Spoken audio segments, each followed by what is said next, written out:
예, 요즘 참 이렇게 참 너무 복잡합니다. 세상이. 그리고 뉴스 보기가 이렇게 하루하루 새로운 소식에 어제도 김정남 씨가 이렇게 피살되었다는 이야기도 들리고요. 참 혼란스러운 세상인 것 같습니다. 뭐 특별히 지난해 말부터 이제 촛불 집회 또 그리고 촛불 집회에 반대하는 이제 반대 집회로 이렇게 뭐 태극기 집회라고 하는 집회도 막 열리면서 뭐 아주 소란스러운 것 같습니다.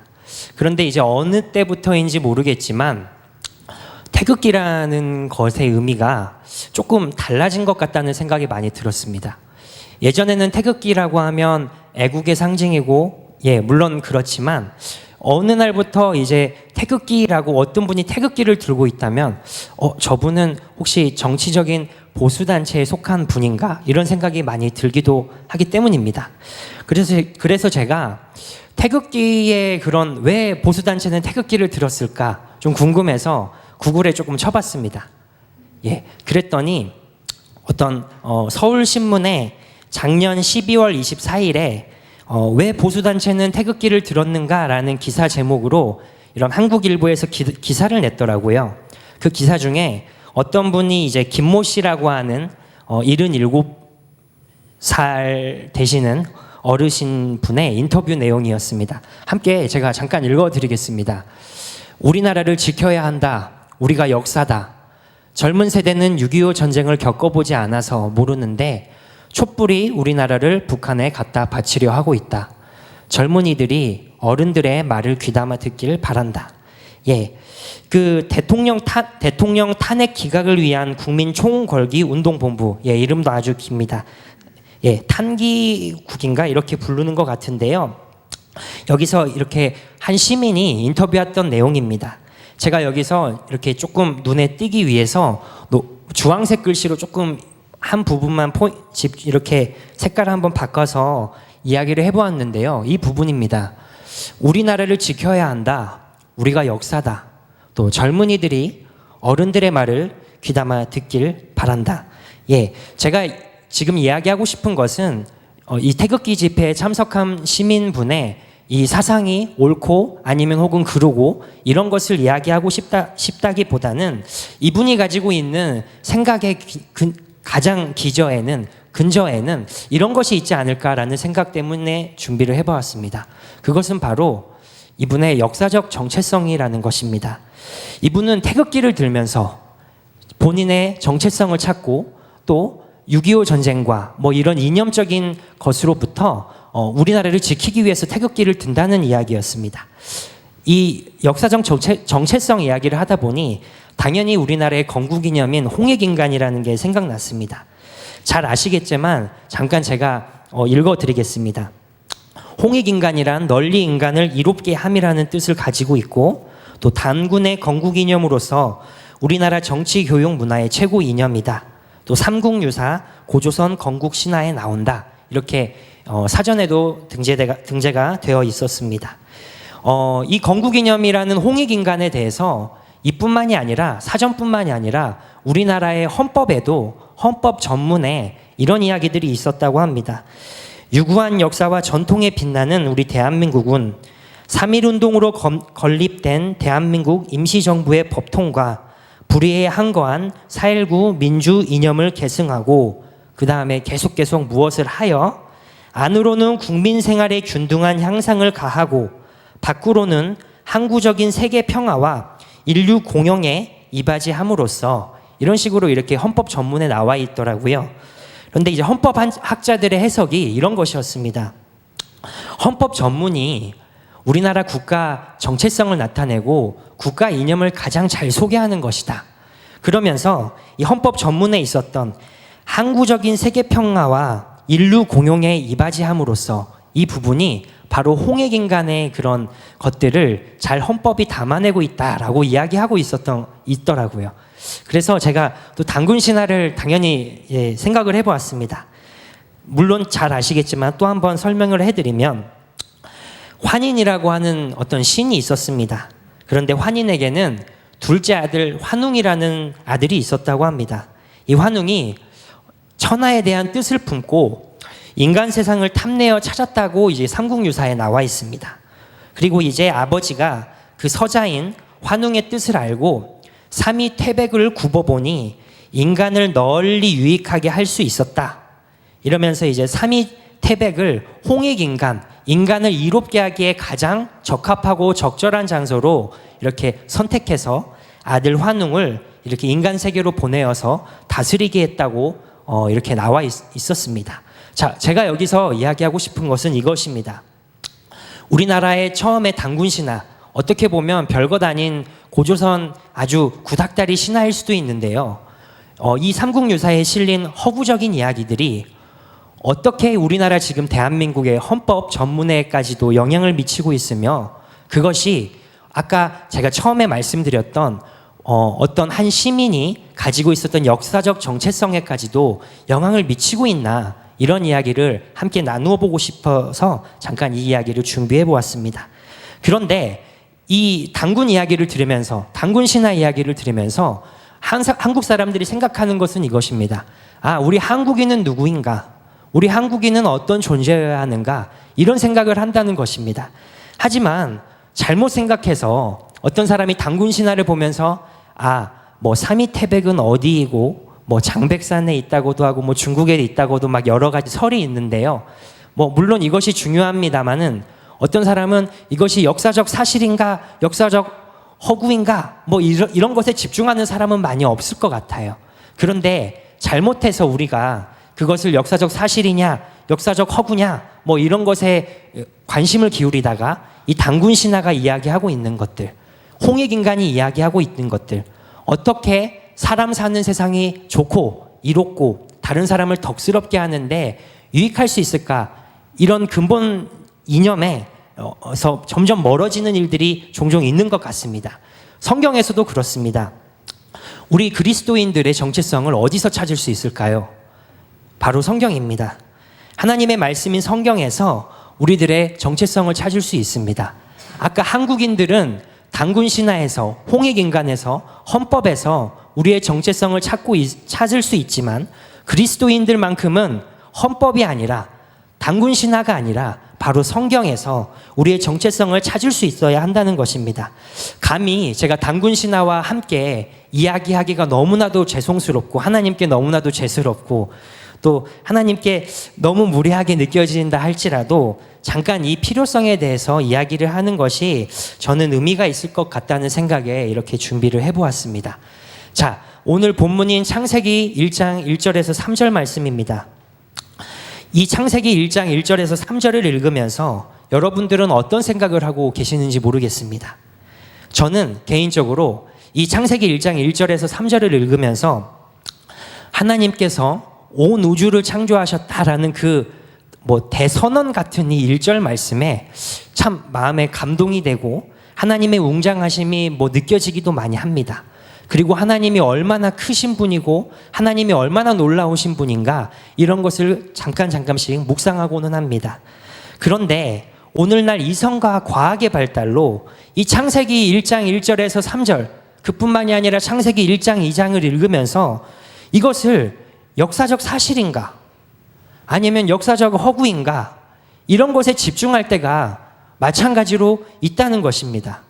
자, 어떤 사람들은 이 창세기 1장 1절에서 3절을 보면서 또 창세기 1장 2장을 보면서 이것이 진화론을 말한다, 또 진화론을 말하지 않는다, 또 창조론을 말한다, 이렇게 의견이 극명하게 갈리고 있습니다.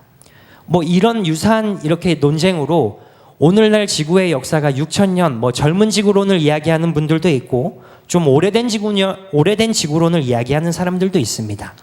또 동시에 창세기 1장 2장을 읽으면서 공룡은 그러면 어디 있지? 이렇게 이야기하는 사람들도 있고요. 원숭이가 어떻게 사람이 될 수 있느냐? 이렇게 하면서 성경이 잘못됐다고 이야기하는 사람들도 많이 있습니다.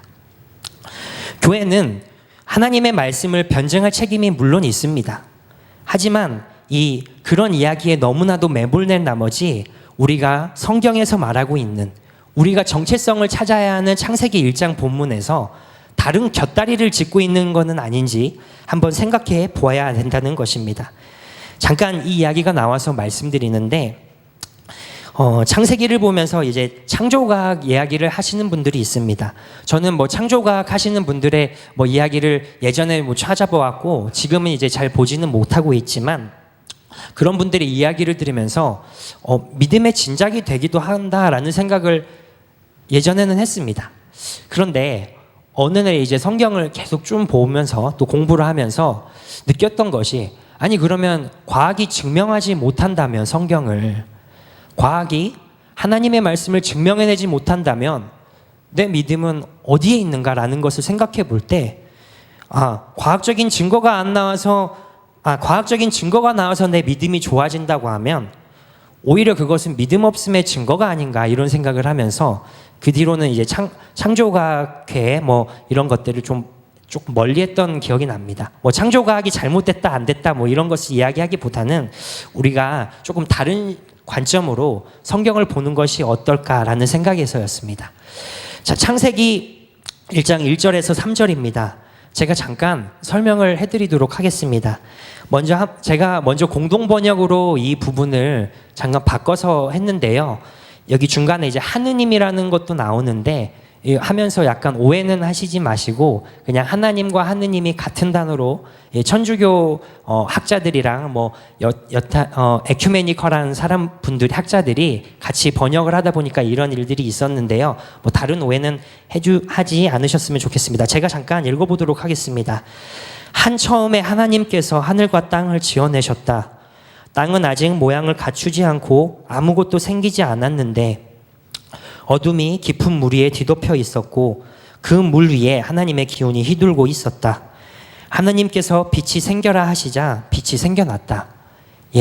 오늘 본문입니다. 그런데 제가 지금 읽었을 때 사실 제 말 속에서 어떤 운율감을 느끼신 분이 많이 있을 것 같지는 않습니다.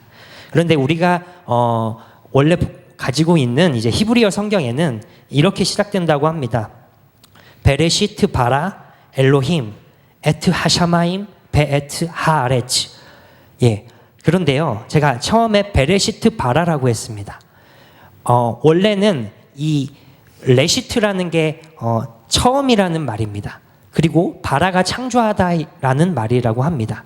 그러면 처음에 창조하셨다라는 게 원래 레시트 바라라가 돼야 되는데 어떤 의도인지 정확히는 모르겠지만 이 창세기를 쓴 사람이 우리가 알고 있는 모세라는 사람은 거기에 브라는 것을 붙였습니다. 그래서 베레시트 바라라고 이렇게 번역이 됐는데요. 이 브라는 게 영어로는 in이라고 해서 이제 뭐뭐 안에 뭐 이런 뜻인데요. 아마 그것이 삭제되었어도 상관은 없을 것 같습니다. 하지만 굳이 이 얘기를 넣으면서 학자들은 생각합니다. 모세가 이 창세기를 쓴 사람이 어떤 시적 운율감을 나타내기 위해서 불을 넣었구나. 그냥 레시트 바라라고 해도 되는데 베레시트 바라라고 해서 약간 비슷한 운율감이 형성이 된다는 데서 학자들은 이것이 약간 시적인 것을 의미하고 있고 산문이 아니라 운문이다라고 이야기를 하고 있다는 것입니다. 그렇기 때문에 제가 오늘 1절에서 3절까지를 하나하나 주석해서 여러분께 알려드리는 것은 시적 묘미를 반감시키는 거기 때문에 뭐 자세히는 하지 않겠습니다만 조금만 말씀을 드리자면요. 여기서 말하고 있는 하느님이라는 게 우리가 알고 있는 야훼 하나님, 여호와 하나님이 아니라 엘로힘 하나님이라고 말한다고 합니다. 그것은 무슨 의미냐면 영어에서 이제 God가 이제 신이고 하나님으로 이제 번역이 될 수 있지만 그것이 원래 의미하고 있는 것이 신들이고 어떤 하나님만을 의미하고 있는 것은 아니라는 것입니다. 이 창세기에서도 야훼 하나님이라고 하면 생각하기에 야훼 하나님은 유대민족의 하나님이라고 생각할 수 있는데 야훼 하나님이라고 쓰지 않고 엘로힘 하나님이라고 해서 도리어 온 우주의 하나님, 유대민족만의 하나님이 아니라 온 세상, 온 민족의 하나님이시라는 것을 이 창세기 저자가 말하고 있다고 이렇게 합니다. 그뿐만이 아니라 하늘과 땅이라고 번역이 된 천지, 이것도 단지 하늘과 땅을 의미하는 것만이 아니라 그 하늘과 땅이 의미하고 있는 모든 피조 세계를 하나님께서 창조하신 분이시다. 바로 우주의 주관자라는 것을 하나님께서 말씀하고 있었다는 것을 우리는 알아차릴 수 있을 것입니다. 여기까지만 하고 제가 잠깐 넘어가 보겠습니다. 제가 오늘 여러분께 중요하게 말씀드리고자 하는 것은 이것입니다. 첫 번째는 구약시대 포로기에 어떤 가상 독자가 있다고 생각해 보겠습니다. 그리고 두 번째는 신약시대 초기 교회에 한 성도가 있었다고 생각을 해보고 이 창세기를 두 명의 독자가 읽는 것으로 가정을 해본 다음에 이들이 어떻게 창세기를 느꼈고 어떻게 받아들였는지 한번 이야기를 해보도록 하겠습니다. 먼저 가상의 인물 A입니다. 이 사람은 바벨론 포로기 시대에 살았고 바벨론 유수, 바벨론의 포로로 끌려갔던 사람입니다. 우리말로 하면 강제 이주를 당한 조선족이나 고려인과 같은 사람들일 것입니다. 이 사람은 예전에 부모님으로부터 듣고 있었던 출애굽기의 내용을 알고 있고요. 근데 이 내용이 다시 예전에 우리가 노예 상태로 있었는데 하나님께서 우리를 구출해내셨다, 이런 믿음을 가지고 있었던 사람이고, 그런데 오히려 이제 상황이 역전이 되는 것입니다. 자유인 상태였던 사람이었는데 우리가 다시 노예가 되어버리네, 이런 생각을 하고 있었던 사람입니다. 우리가 알고 있는 아메리칸 드림 이런 것이 아니라 바빌론 드림 이런 것이 아니라 어쩔 수 없이 가야만 했던, 어쩔 수 없이 강제 노역을 해야만 했던 한 사람입니다. 오가는 길이 아주 멀어서요, 가는 길에 옆에 있는 동료들이 많이 죽는 모습도 보았고, 또 실향민으로 살면서 옆에 있는 사람들이 풍토병으로 죽어가는 친구들도 보았던 사람입니다. 이 사람이 어떤 생각을 했냐면 시편 137편 내용의 생각을 하고 있었던 사람입니다. 여러분도 아마 잘 아시는 노래일 겁니다. 그 옛날에 보니엠이라는 그 가수 그룹이 By the rivers of Babylon, 네, 그 노래 아시죠? 그 다음에 제가 가사를 잘 모르기 때문에 더는 말하지 않겠습니다. 예, 이런 보니엠이 예전에 이렇게 이 시편 노래를 이제 본인들의 이제 곡조를 입혀서 이렇게 노래를 했는데요. 이 사람들의 그 멜로디와 반대로 아주 슬픈 상황입니다. 우리가 바벨론의 여러 강변 거기에 앉아서 시온을 기억하며 울었도다. 그런데 우리를 사로잡은 자가, 우리를 황폐하게 한 자가 자신들의 기쁨을 위하여서 시온의 노래 중 하나를 불러봐라 라고 했다는 것입니다. 그런데 우리가 어떻게 이방 땅에서 여호와의 노래를 부를까, 이렇게 애곡하고 애통해하면서 이야기하고 있던 이 가상의 인물 A입니다. 마찬가지로 이 사람이 살고 있었던 바빌론 사회는, 바빌론에도 신화가 있었는데요, 바빌론의 신화는 대략 이렇습니다.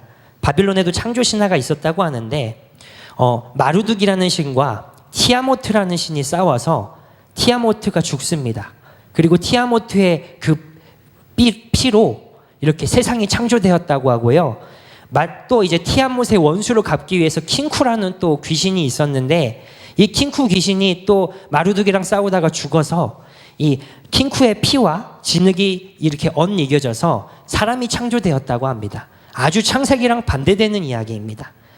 그런데 이 바빌로니아 신화에서 보면 이 사람들은 어떻게 지어졌냐, 왜 지어졌냐라고 하면 신들의 노역을 부과하기 위해서, 신들이 자신이 하는 일들이 귀찮기 때문에 사람들을 지었다는 것입니다. 이런 이야기를 듣고 있는 가상의 인물 A가 어떤 생각을 했냐면, 우리는 노예구나. 어쩔 수 없이 우리는 노예구나. 우리는 아무런 보잘것없는 사람들이구나. 우리는 소중하지 않은 사람들이야. 이렇게 생각할 수도 있었는데, 그럼에도 불구하고 이 사람들이 창세기 1장 1절에서 3절을 읽으면서, 제 생각이지만 이 사람들은 이렇게 생각했을 것입니다. 티아모트가 바다에서 나오고, 이렇게 옛날 고대 근동 신화에서는 바다라는 곳이 미지의 세계고 알 수 없는 곳이기 때문에 흑암의 세력, 어떤 무서운 세력이 살고 있었다고 생각을 하고 있었다고 합니다. 그런데 오늘 창세기 1장 1절에서 3절이 이야기하고 있는 것이 그것을 전부 다 거절하고 그런 신화에 저항하고 있다는 것을 우리는 확인할 수 있습니다. 어떤 부분에서냐? 바로 태초에 하나님이, 엘로힘이신 우리의 하나님이 너희 티아모트가 우리를 만든 것이 천지를 창조한 게 아니야. 그리고 킹쿠가 사람을 창조한 게 아니야. 신들이 우리에게 종의 정체성을 부여하기 위해서 우리를 창조한 게 아니야. 도리어 창세기 1장 이야기는 엘로힘, 온 우주의 하나님이신 우리 하나님이 이 세상을 창조하셨다. 저기 바다에 사는 무서운 짐승들도 있을 수 있는데 그 하나님의 신은 바다 위에까지 운행하고 계셔서 모든 어둠의 권세들, 하나님에게 저항하는 모든 권세들을 짓밟으시고 하나님은 그것들보다 더욱 강력하신 우리의 하나님이시라는 것을 창세기 1장 1절에서 3절을 되뇌이면서 그리고 그것을 전승하면서 후손들에게 이르기까지 우리 하나님이 진짜 살아계시구나 이렇게 생각할 수 있었다는 것입니다. 또 한 가지 가상의 인물 B입니다. 이 사람은 유대인 동족과 로마인의 박해를 받고 있었던 유대인입니다. 유대 그리스도인입니다. 그리고 사도들의 순교를 목격할 수밖에 없었던 초기 교회의 신자들입니다. 내부로는 교회 내부로 신천지 이런 말할 수 너무나도 많은 이단들이 침투하고 있었고 또 유대교에서 온 사람들이 다시 유대교로 그 사람들을 개종시키고자 막 유혹하고 있었습니다.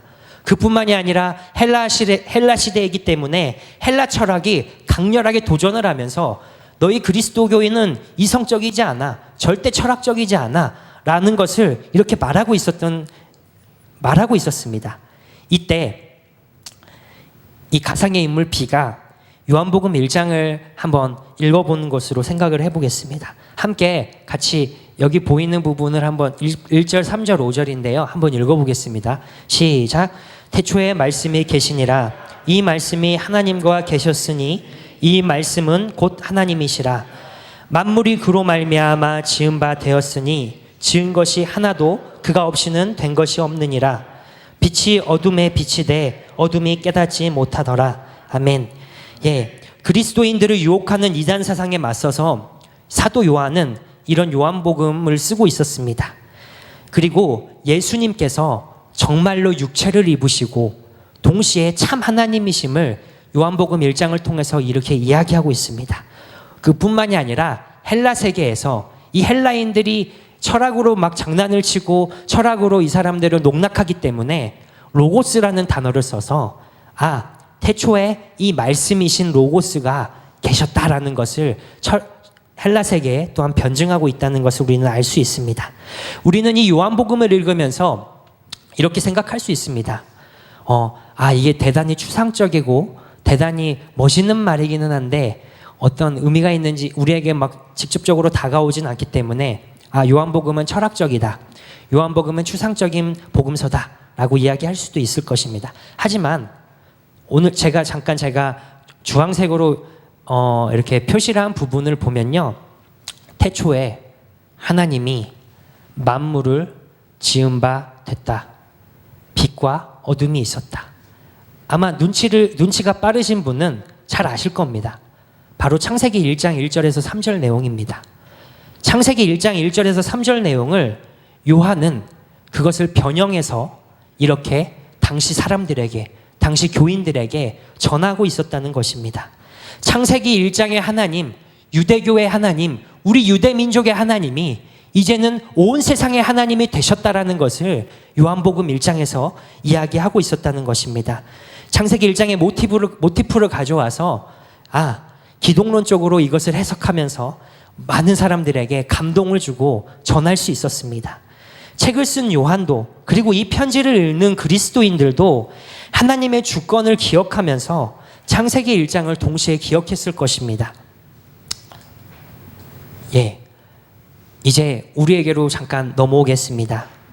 지금 바로 여기 우리는 그러면 어떻게 그 이야기들을 간직하고 보존하고 그 의미가 우리에게 어떤 유의미한 의미로 말씀으로 우리에게 살아 역사하실 수 있을까? 이것을 고민해야 됩니다. 제가 잠깐 그림을 가져온 것은 여기 있는 그림은 한 손가락에 이렇게 실을 매달아서 다른 사람들을 조종하는 그림이고요. 다른 하나는 피라미드에서 정점에 돈이 있고 그 아래에 어떤 기업가인지는 정확히 모르겠지만 어떤 사람이 있고 그 아래에 노동자들이 있는 그림입니다. 제가 생각할 때 우리 사회는, 지금 대한민국 사회는 어떤 사회인가 라는 것을 생각해 볼 때 이 그림이 지금 우리 사회를 가장 잘 반영하고 있는 그림이 아닐까, 이런 생각을 해보았습니다. 권력과 돈, 이분들이 많이 생각이 났습니다.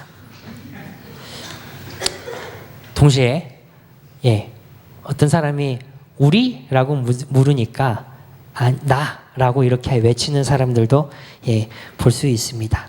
권력 중심, 또 물질 중심, 또 개인 중심의 이런 문화 가운데 우리가 지금 서 있습니다. 제가 앞서 그리스도인의 정체성에 대해서 말씀을 드렸는데요.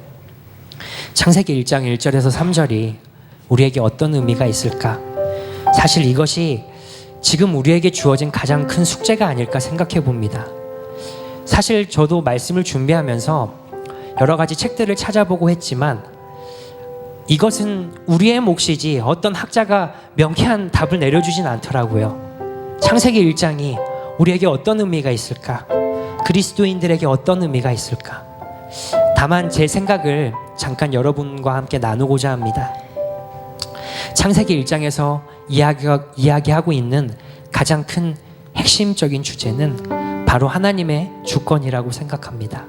우리는 지금 권력지향적이고 물질지향적이고 너무나도 개인주의가 팽배해져서 우리의 삶이 파편화되고 공동체적인 삶이 부서진 이 상황 가운데 살고 있습니다.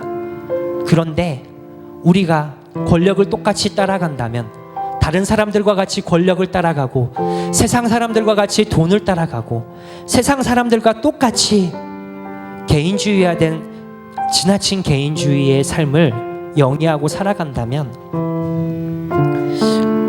우리가 정말 하나님을 주인으로 생각하는 그리스도인들이 맞을까? 나는 정말 그리스도인의 정체성을 가지고 있는 사람일까? 라는 것을 되돌아보았습니다. 제 생각에는 아까 말씀드렸듯이 창세기 1장 1절에는 엘로힘 하나님이 나와 있습니다. 이분이 바로 온 우주의 하나님이시오, 모든 세계의 하나님, 모든 세계의 주관자라는 것입니다. 이 엘로힘 하나님이 바로 나의 하나님일 뿐만이 아니라 우리의 하나님이시고 보편적인 하나님이시고 온 세상의 하나님이시고 우리 공동체의 하나님이시라는 것을 다시 한번 우리가 상기해 보았으면 좋겠습니다. 우리가 적어도 교회에서만큼은요, 형제 자매를 격려하면서 권력으로 사람을 판단하지 않고 돈으로 사람을 판단하지 않고 어떤 지위로 사람을 판단하지 않고 내가 가지고 있는 사랑과 내가 가지고 있는 관심을 모두 다 쏟아 부어서 내가 정말 당신을 사랑합니다.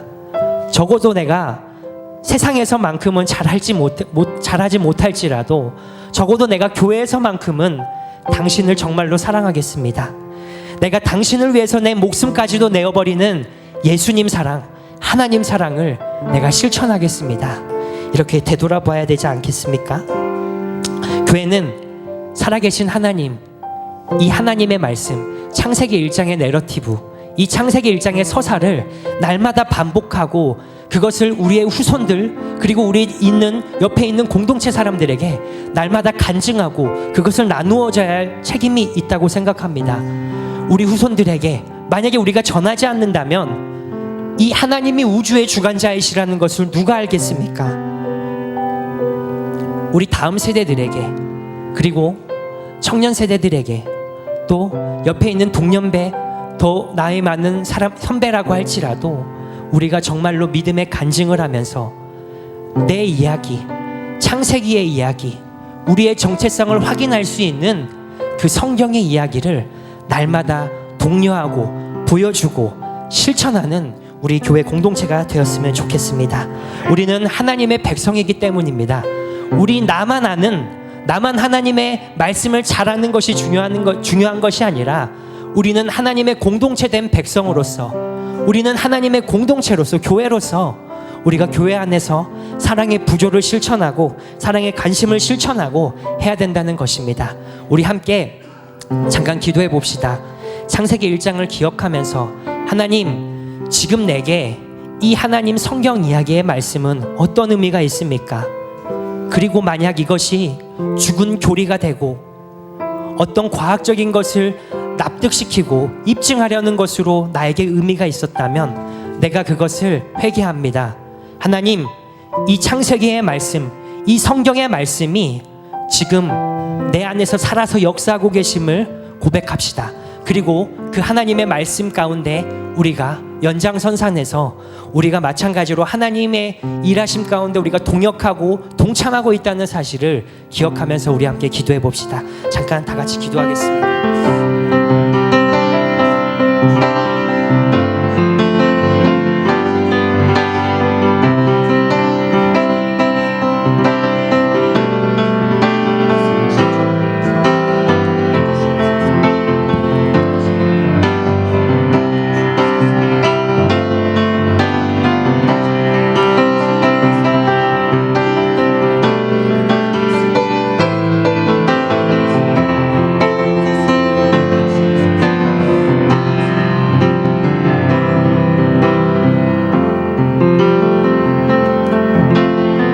우리 찬양하면서 우리의 신앙을 고백했으면 좋겠습니다.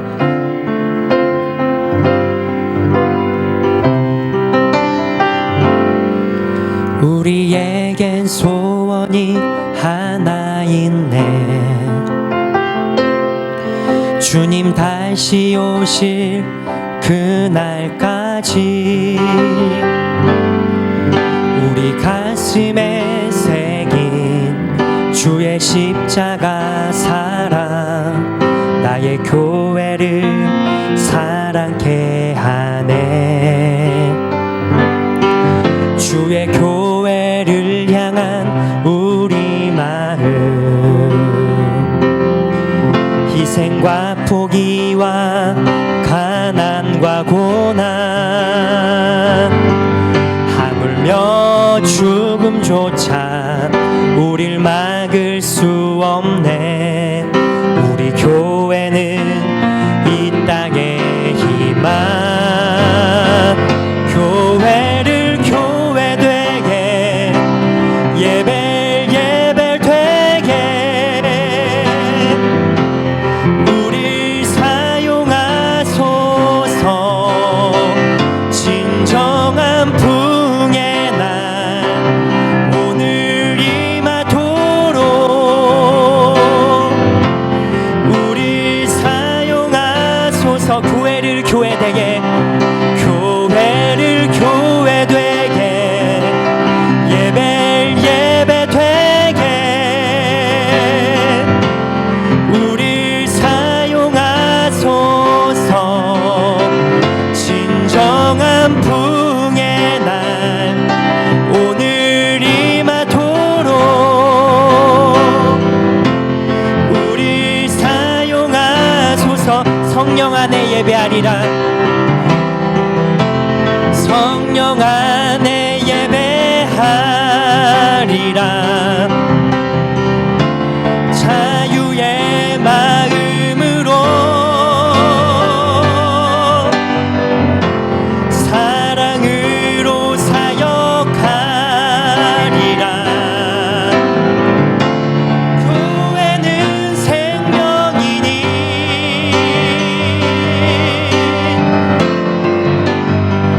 교회를 교회 되게, 예배를 예배 되게 우리 사용하소서. 진정한 풍의 날 오늘 임하도록 우리 사용하소서. 아멘. 하나님, 우리가 이 하나님의 말씀에, 이 하나님의 역사에 우리가 동역하고 동참하는 그런 사람으로 살아가기를 원합니다. 그리고 그런 공동체가 되기를 원합니다. 하나님, 이 하나님의 놀라운 드라마 속에 우리가 참여하기를 원합니다. 우리를 통하여서 종말로 달려가시는, 희망의 종말로 달려가시는 그 하나님의 드라마에 우리가 잠깐이나마 참여한다면 얼마나 큰 영광인지요. 하나님, 우리가 그렇게 하나님 드라마의 일부로서 살아갈 수 있도록 하여 주옵소서. 감사드립니다. 살아계신 우리 주 예수님의 이름으로 기도드렸습니다. 아멘. 우리 함께 주님이 가르쳐 주신 기도하겠습니다. 하늘에 계신 우리 아버지여, 이름이 거룩히 여김을 받으시오며 나라가 임하옵시오며 뜻이 하늘에서 이루어진 것 같이 땅에서도 이루어지이다. 오늘 우리에게 일용할 양식을 주시옵고 우리가 우리에게 죄 지은 자를 사하여 준 것 같이 우리 죄를 사하여 주시옵고 우리를 시험에 들게 하지 마시옵고 다만 악에서 구하시옵소서. 나라와 권세와 영광이 아버지께 영원히 있사옵나이다. 아멘.